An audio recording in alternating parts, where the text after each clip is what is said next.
Mas o Masao Akino, eu acho que ele deseja incomodar, para a gente perceber a razão de todas as situações que são colocadas nessa história. Eu acho que tudo se fecha no final. Eu vou levar um tempo para esquecer.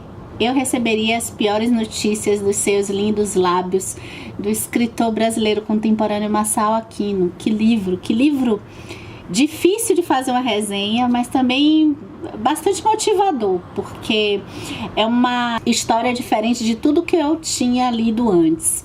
Aqui é um romance romântico, mas não romântico, é um romance dramático. Calbi e Lavínia. Calbi é fotógrafo, chega recentemente nessa cidade do Pará e vai conhecer Lavínia. Eles têm uma química instantânea e todo o desenrolar dessa história, eu acho que o ponto positivo é o jeito que Masao Akino conta, porque é tudo muito inconstante, é tudo muito visceral e são muitas emoções sendo descritas pelo próprio Calbi. Quando Masao Akino coloca nas primeiras páginas desse livro a frase "queremos o que não podemos ter", e aí ele diz que o quanto você quer o que não pode ter é que vai definir o amor. Essa definição de amor, eu acho que traduz muito essa história toda aqui. Eram todas muito semelhantes, mulheres maltratadas pela genética e pela vida. O que eu tentava? Negar a beleza? Gostei da cidade, senti que o instinto me mandava ficar ali por uns tempos. Havia eletricidade no ar, a tensão entre os garimpeiros e a mineradora tinha chegado ao auge. Alguma coisa estava para acontecer e eu resolvi esperar para ver. Então, Lavínia apareceu. A atração é instantânea e os personagens são muito constantes. A relação é tóxica e muitas vezes eu, como leitora, ficava agoniada, pensando até que eu ia deixar de gostar desse livro. Acho que muito por conta das relações instintivas. O Masao Akino trabalha o instinto do ser humano, o desejo do ser humano.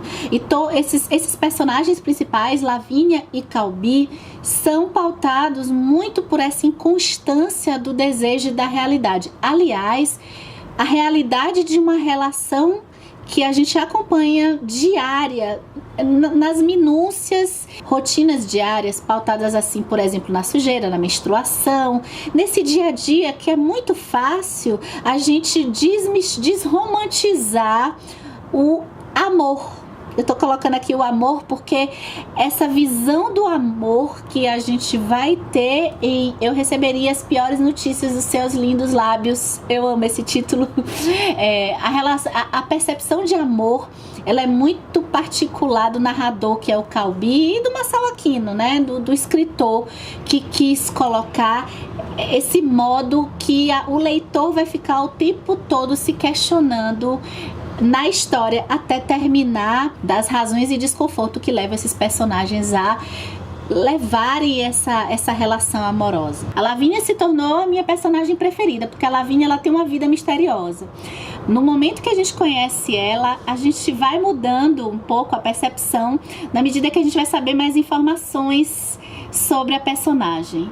Aparentemente, as relações muito carnais, a gente tende a achar ambos os personagens, tanto o Calbi quanto a Lavínia, mas eu acho que a Lavínia se justificou mais com relação a essa percepção de uma mulher talvez aí descontrolada, uma mulher inconstante. O Calbi também é, mas a Lavínia, eu acho que o Masao Akino, ele trouxe elementos da Lavínia no passado dela que se encaixaram melhor nos comportamentos que ela tinha. O Calbi ainda ficou um pouquinho, talvez me incomodando um pouco até o final da história, mas ao final de tudo, então eu acho que o livro me agradou muito, é um livro que fica marcado dentro da gente. Eu entendo quem tem dificuldades com esse livro, porque eu tive dificuldades, não no sentido de ser difícil, não. A escrita dele é tranquila, mas o Masao Akino, eu acho que ele deseja incomodar, para a gente perceber a razão de todas as situações que são colocadas nessa história. Eu acho que tudo se fecha no final e a gente é gratificado, a gente tem a nossa gratificação de leitor com um fechamento e reviravoltas brilhantes. É bem fácil se envolver com os personagens dessa história, até por isso que a instabilidade deles às vezes nos incomoda. A gente tem um personagem aqui também bem interessante, que na medida que o Calbi vai avançando na relação dele com a Lavínia, a gente tem o Senhor Altino, que é um vizinho ali dele, que conta que viveu uma história parecida. Esse tom um pouco de suspense da história do Calbi, meio paralela à história do seu Altino, que viveu uma paixão avassaladora dessas no passado, acho que é um elemento muito interessante. E você, se for que nem eu, que gosta de referências culturais, referências literárias, o Marçal Aquino traz isso aqui também. Então ele volta e meia, ele vai citar Nietzsche, ele vai citar Augusto dos Anjos, ele vai citar outras personalidades, e de forma bem propícia ao que está acontecendo na história. Então ele não para a história para falar de alguns teóricos de forma um pouco desassociada, não. O jeito que ele vai falar, de forma breve, tem a ver com o enredo, o momento da história aqui. Uma informação interessante é que tem um filme que eu não conhecia, mas eu pesquisando na internet descobri que tem inclusive com a atuação a Camila Pitanga.